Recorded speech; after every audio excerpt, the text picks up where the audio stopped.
동생을 만나러 가는 길.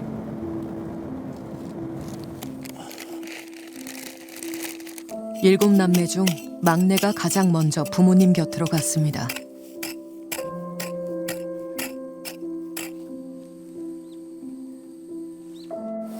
그래, 잘 지내고 있었냐? 네, 또 자주 올게.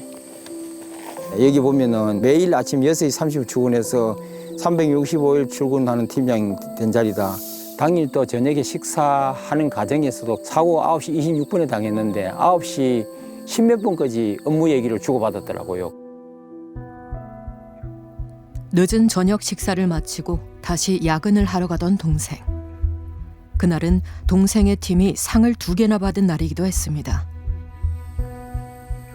15살 터울 막내 동생의 죽음이 아직도 믿기지가 않습니다.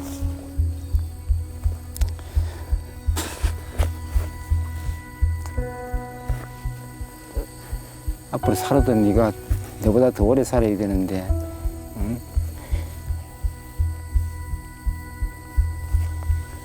김인병 씨가 세상을 떠난 건 지난 7월 1일.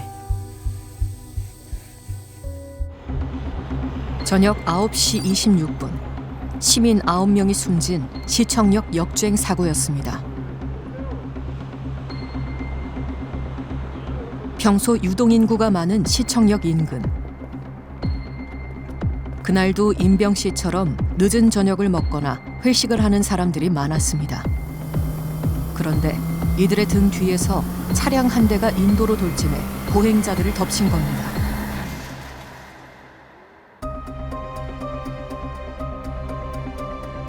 현장 목격자들도 충격에 휩싸였습니다. 거의 정말 어딘가에서 폭탄이 터진 것 같은 느낌의 소리가 났었어요. 이게 너무 사고가 참혹한 현장에서 바로 목격을 하다 보니까 정말 아무 말도 못하고 막 우시면서 119에 신고하시고 하셨던 분들이 굉장히 많으셨어요. 사고는 눈 깜짝할 사이 벌어졌습니다. 보행자들을 충격할 당시 가해 차량의 속도는 시속 100km가 넘었습니다. 인도에 서 있던 사람들은 미처 피할 겨를도 없이 참변을 당했습니다. 월요일 밤 도심 한복판은 참사 현장으로 변해버렸습니다. 운전자는 68세 남성, 마약을 복용하거나 음주 상태는 아니었습니다. 유족분과 돌아가신 분과 유족분께 너무너무 죄송합니다. 인근 호텔 지하 주차장을 빠져나온 가해 차량. 일방 통행로로 진입해 약 150m가량을 역주행하다 인도로 돌진해 보행자를 충격한 이후 차량 2대를 잇따라 들이받고 나서야 멈춰섰습니다. 이 참혹한 사고는 어떻게 벌어진 걸까? 제작진은 실상을 파악하기 위해 전문가와 함께 사고 당시 차량의 동선을 시뮬레이션 해보기로 했습니다.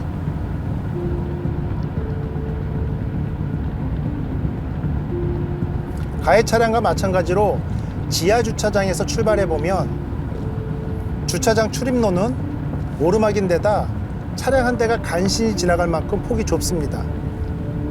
주차장을 나설 때 일단 정지 표시가 보이네요. 도로로 나서기 위해 우회전을 하면 운전자 시야에는 마주보는 차량들이 나타납니다. 가해 차량 운전자는 경찰 조사 초기에 일방통행 도로임을 몰랐다고 진술했습니다.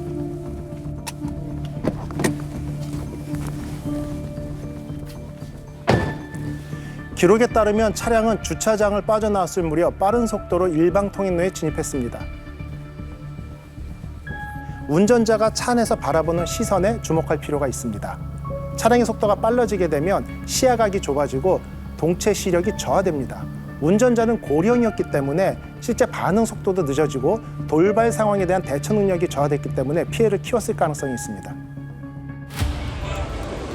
68세의 남성은 어째서 역주행 이후 인도를 덮쳐 큰 인명피해를 입히게 된 것일까? 운전자는 사고 이후 경찰 조사에서 급발진을 주장했습니다. 피의자는 주차장 출구 약 7, 8m 전내 이르러 우두두 하는 소리와 함께 브레이크가 딱딱해져 밟히지 않았다며 차량 결함으로 인한 사고라고 주장을 하고 있습니다. 국과수에서는 운전자의 사고 차량을 분석해 사고의 원인을 규명하고 있었습니다. 국과수는 차량 결함 급발진보다는 페달 오조작에 의한 사고 가능성을 높게 보고 있습니다. 고령 운전자의 어떤 인지 오류에 의한 어떤 오조작 사고, 일반적인 사고보다는 큰 피해를 유발합니다. 그 단적인 예가 시청자 사고가 되겠죠. 속도가 100km 강상 넘어요. 그런 사고들은. 여기서 보면은 차량이 브레이크 페달을 밟고 있지 않다가 충돌하고 가면서 최종 정지 지점 부근에서 여기에 제동등이 들어오는 것이 보이시죠? 즉 차량이 가는 동안에는 브레이크 페달을 밟지 않고 요쯤에서 브레이크 페달을 밟으면서 정지하는 것을 볼 수 있고, 야간이기 때문에 후미등이 제동등 같이 보이지만은 실제 중앙에 있는 보조 제동등, 점등 여부를 보고 운전자의 행위를 분석하고 있습니다. 제동등 불빛이 보이지 않았던 가해 차량. 충돌 후 서서히 멈출 때 비로소 제동등이 켜집니다.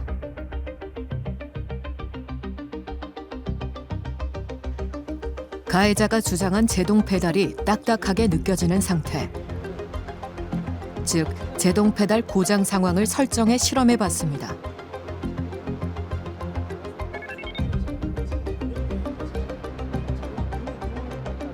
가해자 주장과 달리 작은 힘만 가해져도 제동등은 점등됐습니다. 즉, 제동 페달을 밟지 않았을 가능성을 국과수가 높게 보는 대목입니다. 국과수가 주목한 또 하나의 단서, 제동 페달이 아닌 가속 페달을 밟고 있을 때 발견되는 흔적이라고 합니다.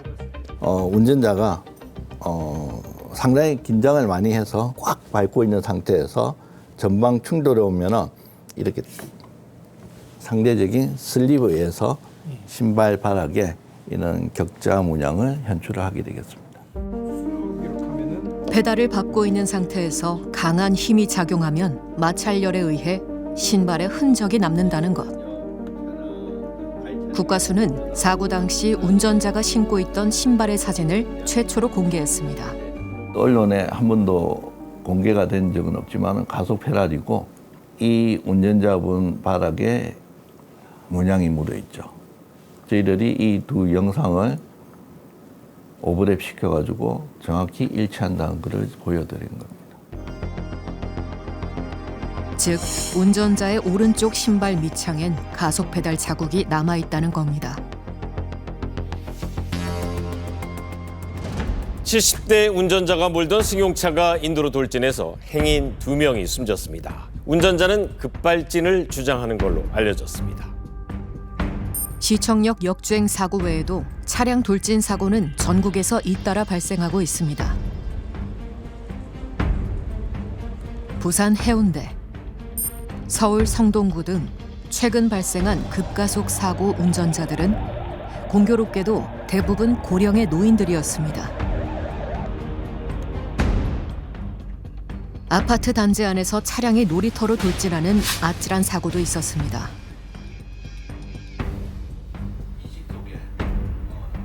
운전자들은 이른바 급발진 현상을 경험했다고 주장하지만 국과수의 판단은 다릅니다. 보통 때는 정상적으로 운전을 하지만 대부분 고령 운전자들이 급가속하는 경우는 한 2가지 정도라고 보면 됩니다. 작년에 난 사건이죠. 이 운전자분이 운전 경력 20년 이상의 어떤 베테랑 기사라고 했지만 실제 이 좁은 골목길을 계속적으로 급가속해서 진행하는 상황을 볼 수 있는데,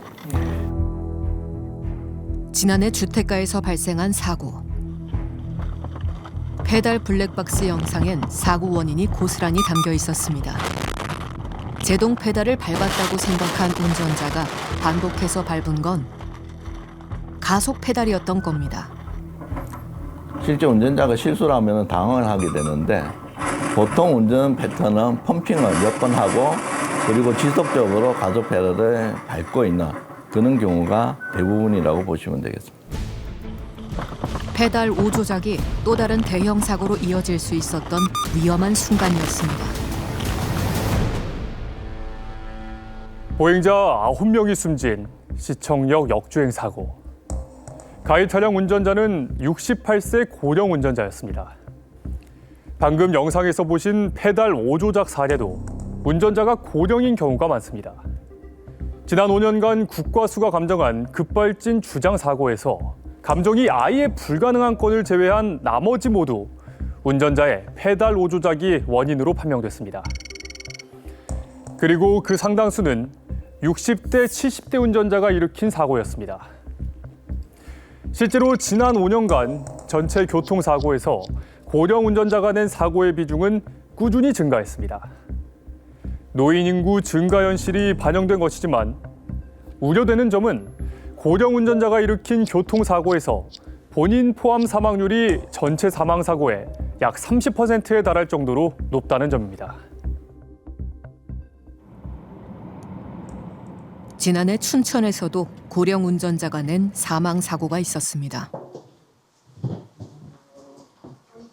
오랫동안 교통사고를 조사해온 조사관도 충격이 컸다는 사고. 지난해 11월 벌어진 일입니다. 보행자 3명을 충격한 사고입니다. 여기 보시면은 충격 5초 전에 83km 속도로 진행하다가 충격할 때까지 97km 속도로 요 어프 보이죠? 예. 제동 없이 충격한 게 이제 보니까 오히려 가속을 했네요. 그렇습니다. 예, 제동 없이 계속 가속한 상태입니다. 이게 의미하는 게 뭘까요, 선생님? 그러면? 요 운전자분이 이제 고령자시거든요. 네. 83세를 되셨는데 이 당시에 전혀 인지를 못 하셨다는 거예요. 피해자는 새벽 기도를 다녀오던 새 여성. 횡단보도를 건너던 보행자 셋을 시속 97km로 충격한 차량의 운전자는 당시 82세 노인이었습니다. 그는 보행자와 신호를 보지 못했다고 진술했습니다.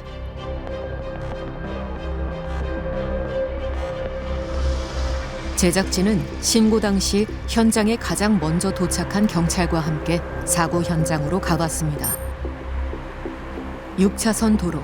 피해자들은 이 지점에서 보행 신호를 지켜 횡단보도를 건너다 사고를 당한 겁니다. 피해자들은 보행자 신호를 이제 확인을 했고 보행을 시작했고요. 예. 이때만 해도 전혀 그 위험의식을 느끼지 못하면서 건너가다가 이 정도쯤 돼서 차량 불빛이 환하게 비치면서 뭔가 이상함을 눈치챕니다. 결국에 마지막에 딱 사고 직전에 피하려고 하시는 그런 모습이 보여요. 예. 하지만 그때 이미 늦었던 거죠. 그때 당시 두 분은 이쪽 지점에 전도가 됐고 나머지 한 분은 한 20-30m 더 전방에서 전도가 된 상황입니다.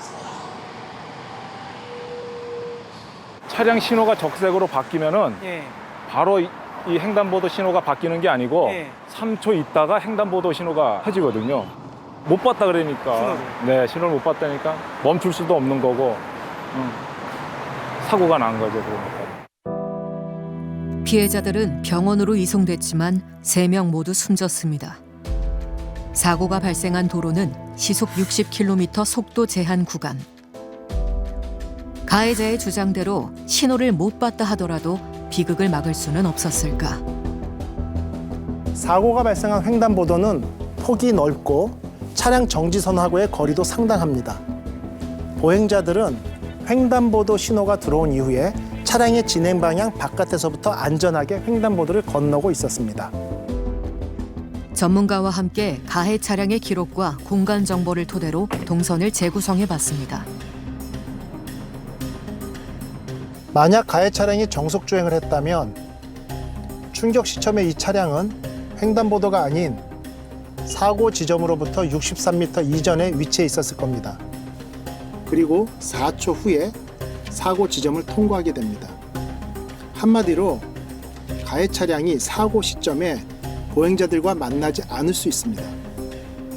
단 10초만이라도 정속 주행을 했다면 아니면 단 1초 전에라도 브레이크를 밟았다면 보행자들이 사망에까지 이르지 않았을 수 있습니다. 규정 속도를 지키거나 조금만 빨리 제동 페달을 밟았어도 일어나지 않았을 참사. 횡단보도조차 안전하게 건널 수 없다면 불안감이 커질 수밖에 없습니다. 피해자의 아들 천호 씨도 마찬가지입니다. 천호 씨가 가져온 항소심 판결문. 고령이었고 재판장 때 입장하시는 거 봐도 뭐 걸음걸이도 시원치 않고 잘 듣지도 못하세요. 그러니까 그게 하루아침에 뭐 그런 건 아니었을 거 아니야. 본인의 신체 능력에 대한 어느 정도 인지가 있으셨을 건데 이제 무리하게 운전하다 이렇게 되신 거란 말이에요. 그런데 1심 판결에서 고령이라는 이유로 감형이 돼버렸습니다. 아니 어떻게 고령이라는 이유로 감형을 해주시냐라는 건 정말 강하게 탄원서를 통해서 재판부에 얘기를 했었거든요. 녹내장과 고령을 이유로 선처를 호소했던 가해자. 하지만 항소심 재판부는 오히려 고령이 사고의 근본 원인일 가능성을 짚어 판결문에 적시했습니다. 어머니와 거닐던 이곳을 찾을 때면 아들의 눈이 향하는 곳. 가해 차량에 치인 어머니가 발견됐던 도로 한복판입니다. 어머니 장례식장에서도 그게 제일 마음이 아팠어요. 나름 이렇게 장례 지도자께서 애를 많이 써주셨는데도 너무 상처가 많은 거죠. 이렇게 상처 입고 부서진 몸으로 이렇게 보내드린 게 잊혀지지가 않습니다. 죄송하고 또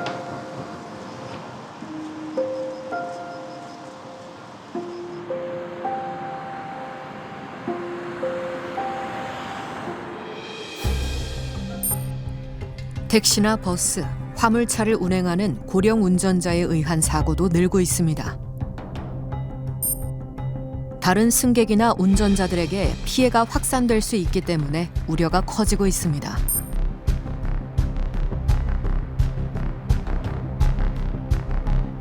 지난 여름 고령의 기사가 운전하는 택시가 상가 건물로 돌진했습니다.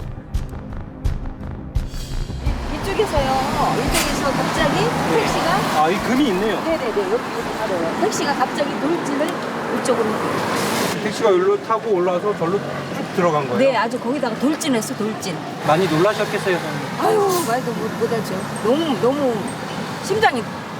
심장이 뛰지 보는 걸로. 택시는 상가 안 점포 2곳 깊이까지 돌진했고 기둥과 천정, 유리창이 부서졌습니다.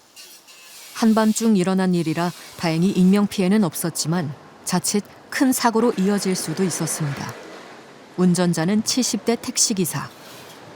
연세가 좀 있으셔서 좀 이제 운전하시는데 좀 그런 게 있었다고 말씀하시더라고요. 본인이 그렇게 진술을 했어요. 브레이크를 밟았어야 되는데 당황해서 좀 엑셀을 좀 세게 밟았다. 그러면서 상가 쪽으로 돌진했다. 그렇게 진술을 했어요. 한편 화물차는 사고 시 사망률이 높습니다. 차체가 크고 제동거리가 길어 사고가 나면 대형 피해로 이어질 수 있습니다. 운전자 고령화의 실상을 알아보기 위해 제작진은 오랫동안 화물차를 운전해온 이들을 찾아갔습니다. 아직도 노령인데 운전하시는 분들 꽤 돼요? 네, 맞습니다. 거의 뭐 60, 70 뭐 하시는 분도 있고 대처 능력이 좀 떨어진다고 봐야 되죠, 아무래도. 사람마다 다른데 이게 예를 들어서 뭐 바다 브레이크를 하는데 몇 초에 밟는다. 그런 것도 그럼 이제 초수가 느려지는 거지 아무래도. 이게 25톤 차. 지난 봄 추돌 사고로 가슴을 쓸어내렸다는 고령 운전자. 앞에 사고 나셔서 이거 저 가지고 이게 다 까진 거래 이거 다 받쳐가지고. 오늘 앞에 사고 나는 바람에 급정하는 바람에 그때서 바로 코앞인데 밟아봐요. 쭉 밀려가지고 푹 박고 견적이 2천만 원. 솔직히 말해서 하모니 영업하는 사람들 70 되면은 면허증이 솔직히 반납해야 되는 거 맞아요. 왜요? 예? 왜? 위험하잖아요. 화물차 운전은 승용차에 비해 돌발 상황이 많다고 합니다. 이게 되게 높네요. 큰 차 같은 경우에는 몸집이 크다 보니까 생각 외로 생각지도 않은 게 툭툭 붉어지기 때문에 나오기 때문에 깜짝 놀란다는 거예요. 반사신경이라든가 그런 게 다 내가 생각했을 때는 아예 옛날이나 지금이나 뭐 똑같다 이렇게 생각하는데 사실 움직이 보면은 틀려. 많이 틀려. 운수업계 역시 고령화를 피할 수 없습니다. 운전자 본인과 도로 위의 안전을 위해선 어떠한 대책이 필요할까? 제작진은 고령의 운수 종사자를 대상으로 실시되는 자격 유지 검사 현장을 찾았습니다. 65세에서 69세까지는 3년마다, 70세부터는 매년 이 검사를 받아야 합니다. 7개 항목 중 2개 이상에서 5등급을 받으면 부적합 판정입니다. 운수업 종사자들에겐 생계가 걸린 일입니다. 자격 유지 검사의 합격률은 98.5%. 일각에선 변별력에 문제를 제기합니다. 걱정 많이 하셨죠? 예. 처음이셨어요? 아니야, 세 번째인데 예. 1등급. 해서 퇴직하고 그냥 서서 한다고 한가 이제 한다. 시일이 오래 걸렸네. 어르신 잘 보셨어요? 예, 어디 사가 하나도 없잖아. 이게 힘듭니다. 과거 시험이나 안 가집니다, 이거는. 내가 택시를 한 40년 했어요. 한 40년 했는데 지금 제대할 때는 다 됐어요. 제가 내년에 나야 되죠. 뭐 자꾸 하려고요. 건강하십시오. 현장의 목소리는 다양했습니다. 제작진이 만난 고령 운전자들은 운전 능력의 평가 요인이 나이여서만은 안 된다고 주장합니다.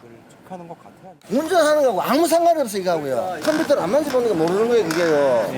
그러니까 운전하는 거하고 아무 상관없어요 저하고. 나이 70세라도 건강한 사람이 있고 약한 사람이 있단 말이에요. 그럼 연령의 기준이 돼서는 안 되는 거지. 나보다 젊은 사람도 턱걸이 못해서는 많고 달리기 못해서는 많다고. 대한민국은 지금 고령화 빼면 없어요.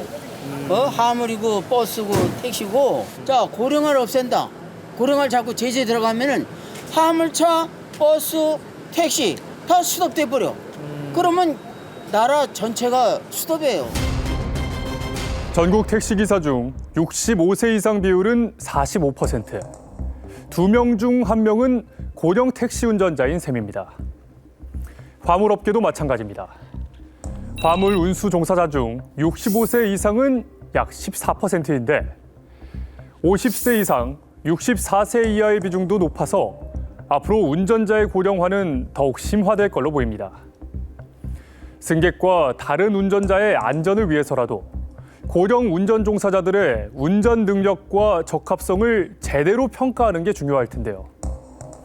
이를 위해선 먼저 고령 운전자가 비고령 운전자와 어떠한 차이가 있는지 이해할 필요가 있습니다. 그래서 제가 직접 노인 체험 도구를 착용하고 운전면허 주행 시험을 치러봤는데요.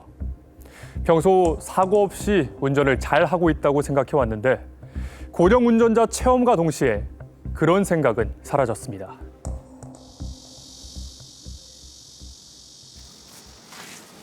(80세) 신체를 체험할 수 있는 장치를 착용하고 운전해보는 실험입니다.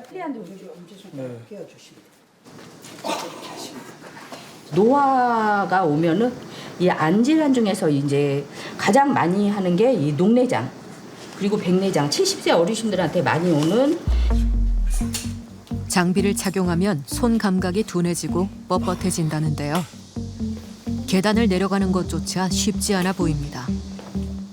30대 초반 남성으로서의 운전과 어떤 차이가 있을까요? 출발하세요. 관계기관의 협조를 얻어 기능시험 체험을 해봤습니다. 아유. 아유. 몸이 무겁네요. 지금 시야가 너무 좁아져서 사이드미러도 평소보다 더 보기가 힘들고 일단 목 돌리기도 너무 힘들고요. 그리고 지금 엑셀 브레이크를 왕복하는 게 너무 힘들어서 거기에 신경을 좀 쓰느라 다른 데 신경 쓰기가 좀 어렵습니다 지금. 탈선 감점입니다. 탈선 감점입니다. 보시고 좀 늦으셨어요. 종료 속도 위반 감점입니다. 불합격입니다. 차량을 정차하고 이게 이제 시험의 전 과정입니다. 몸에 신경 써야 될 부분이 너무 많았습니다. 시각도 그렇고 핸들을 돌리는 행위가 너무 불편하고 가장 힘든 건 발이 엑셀과 브레이크를 오가는 게 너무 힘들었습니다. 한국도로교통공단에서 고령과 비고령 운전자를 대상으로 시뮬레이션한 결과 돌발 상황에서 고령 운전자는 비고령 운전자보다 제동 반응 속도가 2배나 늦었습니다. 고령 운전자의 이런 특성은 사고 가능성을 높일 수 있다고 전문가는 지적합니다. 고령 운전자 교통사고 데이터를 분석해 보면은 주로 이제 초기에 위험 운전 상황을 인지 못해서 발생하는, 즉 다시 말씀드리면은 주의 단계에서의 오류가 교통사고를 일으키는 것으로 알려져 있습니다. 인지 반응 시간도 느려지기 때문에 돌발 상황이 발생하는 경우에 핸들 조작이라든가 브레이크 반응 시간이 느려져서 교통사고를 일으키기 쉽습니다. 우리보다 먼저 초고령 사회를 맞은 일본. 2019년 발생한 이 사고는 고령 운전에 대한 사회적 인식의 전환점이 되었습니다. 大きくひび割れています。かなりの衝撃でぶつかったことが想像されます。 시속 90여 킬로미터로 돌진한 차량에 자전거를 타고 횡단보도를 건너던 모녀가 숨지고 10명이 크게 다쳤습니다. 가해자는 87세 고령 운전자. 이케부쿠로 폭주 사고로 불린 이 사고는 일본 사회 전역에 큰 충격을 주었습니다.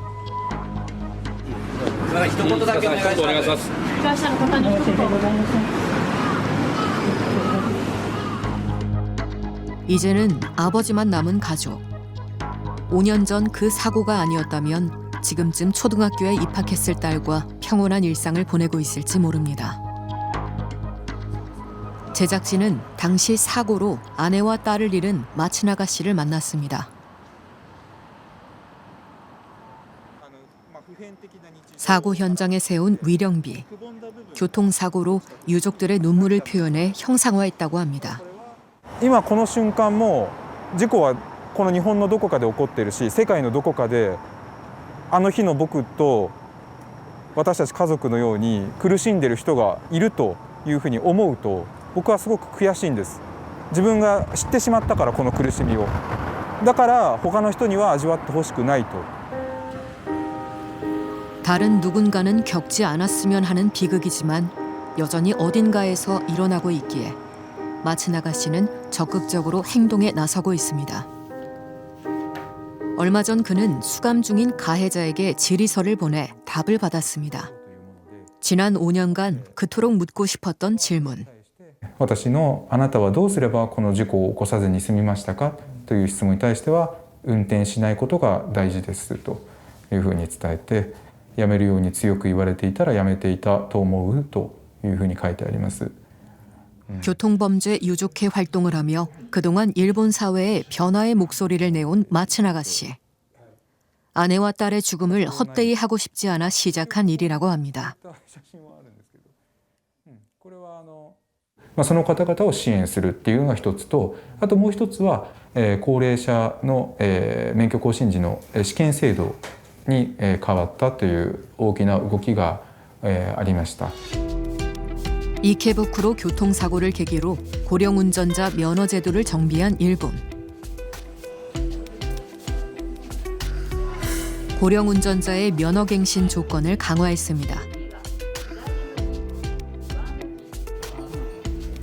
75세 이상 운전자 중 3년 이내의 과속 등 교통법규 위반 이력이 있으면 운전 기능 시험을 추가로 봐야 합니다.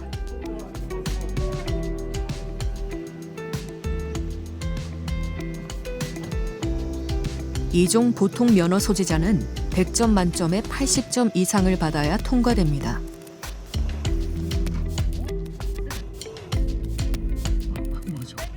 단차의 前で止まります。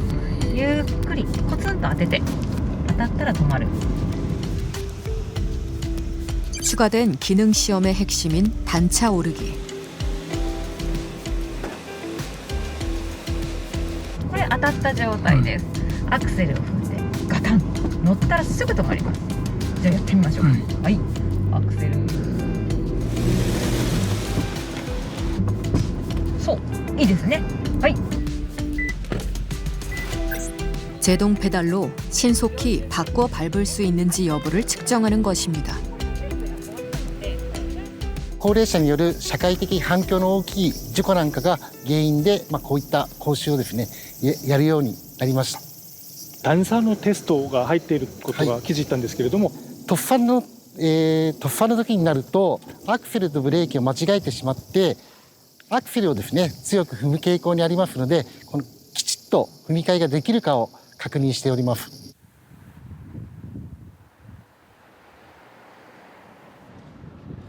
면허제도 개선뿐만 아니라 고령화 사회에 대응하는 개인의 운전 습관도 눈에 띕니다. 88세 다나카 씨가 마트에서 찾는 제품.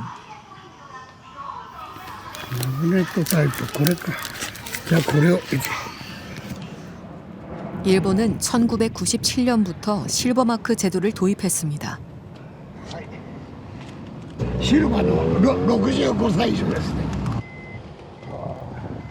주변 운전자들에게 고령 운전자임을 알리고 양보와 방어 운전을 유도해 사고를 줄이려는 게 목적입니다. なんとなくね、これつけてた方が安全かなと思って、前の方がね、運転が下手でもね、シルバーつけてるからしょうがないやと、そういう思いで、私だけ見てますね。 의무는 아니지만 일본 도로에선 실버 마크를 붙인 차량들이 쉽게 눈에 띕니다.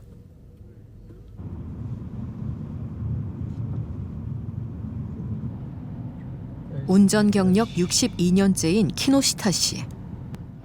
신고 요시. 신고 대시. 전보 요시.右折요시. 그는 모든 운전 행위를 소리내 말합니다. もうボケ防止のために声出して確認やってるだけです。自分に言い聞かせてるだけなんですよ。 이런 독특한 운전 습관은 키노시타 씨가 더 안전하게 운전하기 위해 스스로 마련한 방법이라고 합니다. 도시에서 외곽지로 이사 온 후 운전을 하지 않고선 생활이 불편하다는 부부. 非常にいいことだと僕は思ってます。はい。はい。ご覧になっていかがですか。まどろっこいなと思って。視野がこう狭くなるというかね、その辺がちょっと出てきたですね。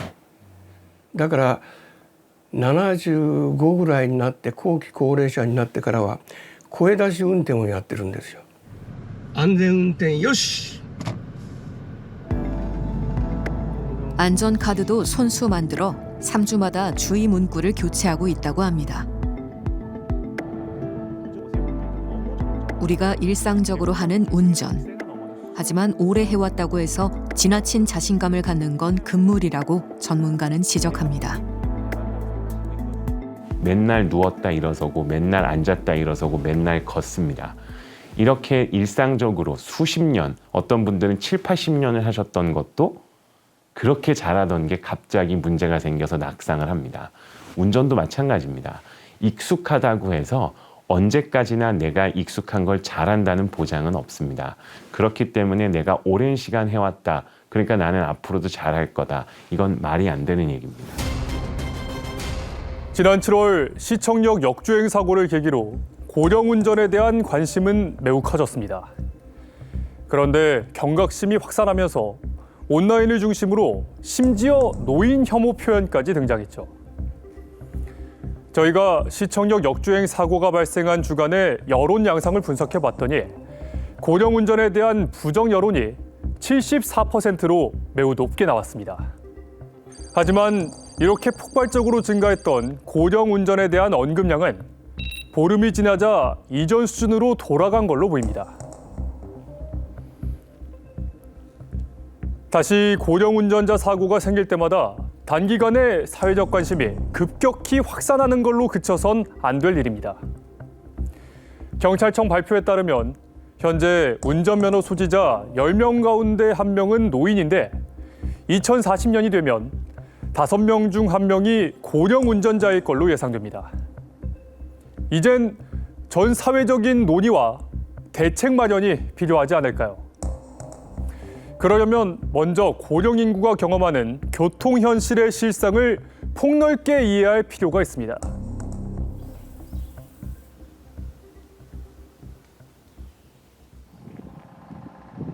주민 절반이 65세 이상으로 초고령 마을인 이곳에서 주민들은 차 없이 생활하기 쉽지 않다고 합니다.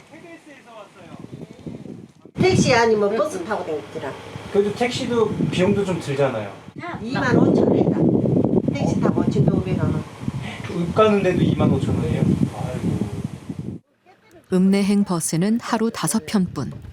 면허를 반납하거나 운전하지 않는 노인들의 급한 볼일은 이장의 차로 해결합니다. 어디 가세요? 아니 농협에 은행 가고 그렇지 않으면 시장 가고 약수방에 또 약 사러 가지 않아요. 농약. 농약. 예, 농사를 조금. 마을에서 읍내까지 약 5km. 하루에도 수차례 오갑니다. 하루에 뭐 100km 이상 뜰 때도 있고 뭐 보통 한 7, 80km는 뛰어요. 마을 안엔 슈퍼마켓도 약국도 없기 때문인데요. 운전면허를 반납해서 보장받고 싶은 건 일회성 금전 지원이 아니라고 합니다.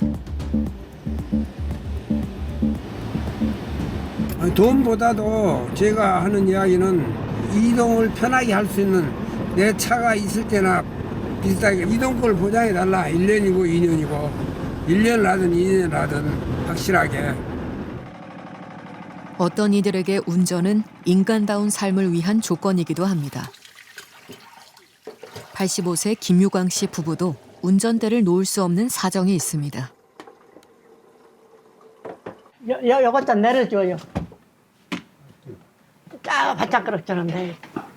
척추관 협착증으로 큰 수술을 받았던 아내. 언제 수술하셨어요? 수술이 한 10년 전.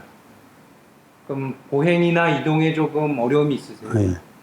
그러니까 멀리는 못 가고 걸어서 밀체 끊고 가라고 가.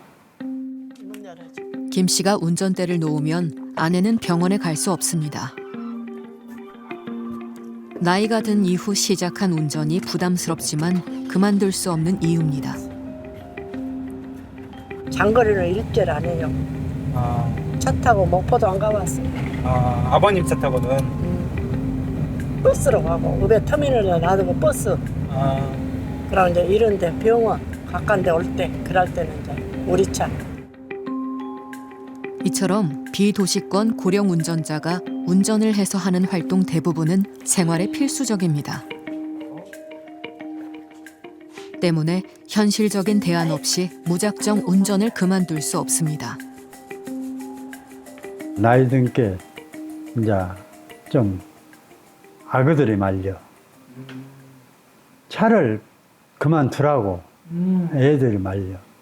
그러면 내가 아야 너희들이 차비 주냐? 가만 있어봐라. 너희만 아프지. 또 나 가다가 일하다가 피곤하면 주사 하나 맞으러 가지. 그럼 누구 보고 가자 할 것이냐? 우리나라는 지난 2019년부터 고령 운전자 면허 자진 반납 제도를 운영 중입니다. 77세 권석종 씨도 5년 전에 면허를 반납했습니다. 한쪽 눈에 녹내장이 발병해 내린 결정. 면허 반납 후 권석종 씨의 생활은 전혀 예상치 못한 것이었습니다. 시원한 버스 탈 수 있어서 다행이세요. 네, 그렇죠. 많이 기다리셨는데. 네. 운전을 그만두고부터 활동 반경에 제약이 생기고 무거운 물건을 들고 다니기 쉽지 않습니다. 권석종 씨가 외출할 때마다 미리 확인하는 것, 바로 코팅에서 보관하는 버스 시간표입니다. 예천 군 내 시내 버스 행선지별 시간표예요. 여의치 않을 땐 택시를 이용하는데 아무리 단골이라도 항상 이용할 수 있는 상황은 아니라고 합니다. 내가 이용하는 택시 운전기사들한테 한 개씩 받아가지고 놓고 그래도 어떨 때는 이 7대가 다 나가고 없을 때가 있어요. 면허증을 반납하니까 10만 원 주더라고요. 예. 서울, 대구, 부산 같은 데는 나가면 차가 있잖아요. 예. 지나가는 부르면 되냐고 하는데 이거는 지나가는 차가 골목에 나가 있어 종이 서 있어 택시 지나가는 게 없어 불러야 돼. 그렇죠. 그러니까 아주 불편하지 뭐 그게. 지자체마다 지역 상품권 등 혜택을 제공하며 고령 운전자의 면허 반납을 유도하고 있습니다. 하지만 최근 3년간 반납률은 2%대에 불과해 반납만 촉진하기보다는 예상되는 불편함을 제도적으로 덜어줘야 한다는 의견도 제기됩니다. 기본적으로 그 농촌 지역 같은 경우에는 운전면허 반납 비율이 굉장히 낮습니다. 이동권이 제한되는 그런 어르신분들이 쉽게 운전면허를 포기하지 않는 그런 신청이거든요. 대체교통수단이 충분히 제공돼서 그분들이 굳이 운전하지 않더라도 내가 이동하는 데 있어서 크게 불편함이 없는 방안을 저희가 찾고자 계속 노력을 하고 있고요. 일본은 고령 운전자가 늘자 면허제도 개선뿐만 아니라 기술적으로 고령 운전자의 안전 운전을 지원하는 해법을 모색해 왔습니다. 그 대표적인 사례인 서포트카. 안전운전을 지원하는 장비가 갖춰진 차량을 일컫는 말인데요. 2021년 신차의 충돌 피해를 줄여주는 자동 제동 장치 탑재를 의무화한 일본.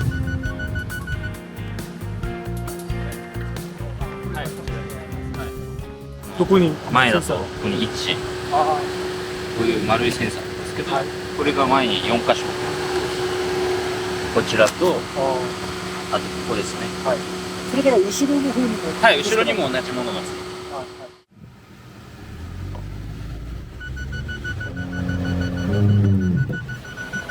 でこういう形で今、音がピーピーピーピー出て、危ないですよって言ってブレーキ踏んでくださいってなるんでブレーキを踏むとこうやって警告音が解除される形になります。 전후방 센서가 충돌을 예상해 먼저 운전자에게 경고음을 울립니다. 그래도 운전자가 페달을 밟지 않으면 자동 제동하는 겁니다. 新車とかで買うとサポートがついてる車が購入するっていう形になります。というのは事前に全部装置されて、そうですね。 일본 정부는 자동차 생산업체들과의 지속적인 논의와 연구 개발을 통해 안전장치를 확대하고 있습니다.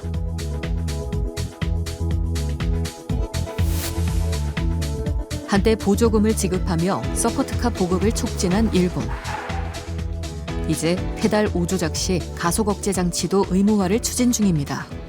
ペダル踏み間違い時、加速抑制装置は、新国連基準が来年6月に、発行される予定であることか、さらに自己削減を進めるためには、このような安全効果の高い装置が、全車に備わることが重要であることから、順次義務付けを進めております。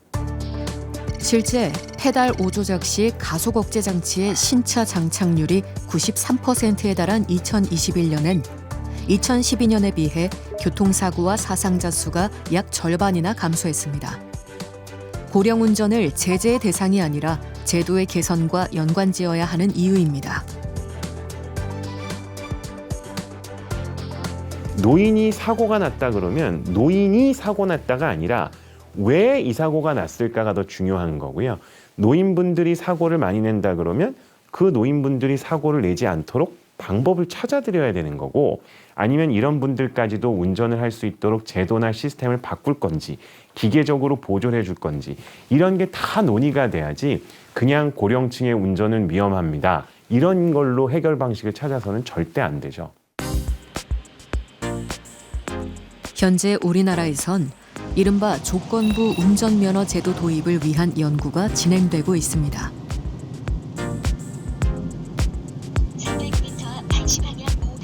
나이만을 기준으로 삼은 일률적인 제한이 아닌 개인마다 다른 신체 운전 능력을 평가할 수 있는 방법을 의료진과 함께 연구해 기준을 세울 예정이라고 합니다.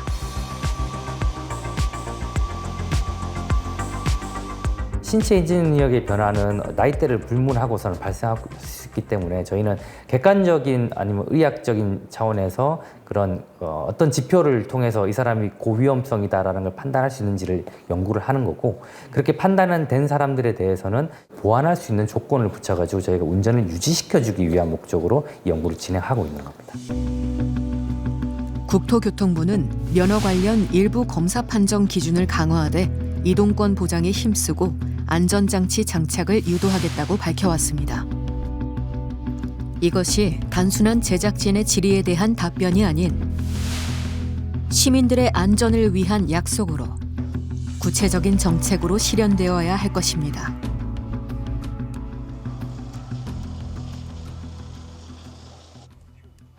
지난 7월 1일 이후 아버지가 돌아오지 못한 집.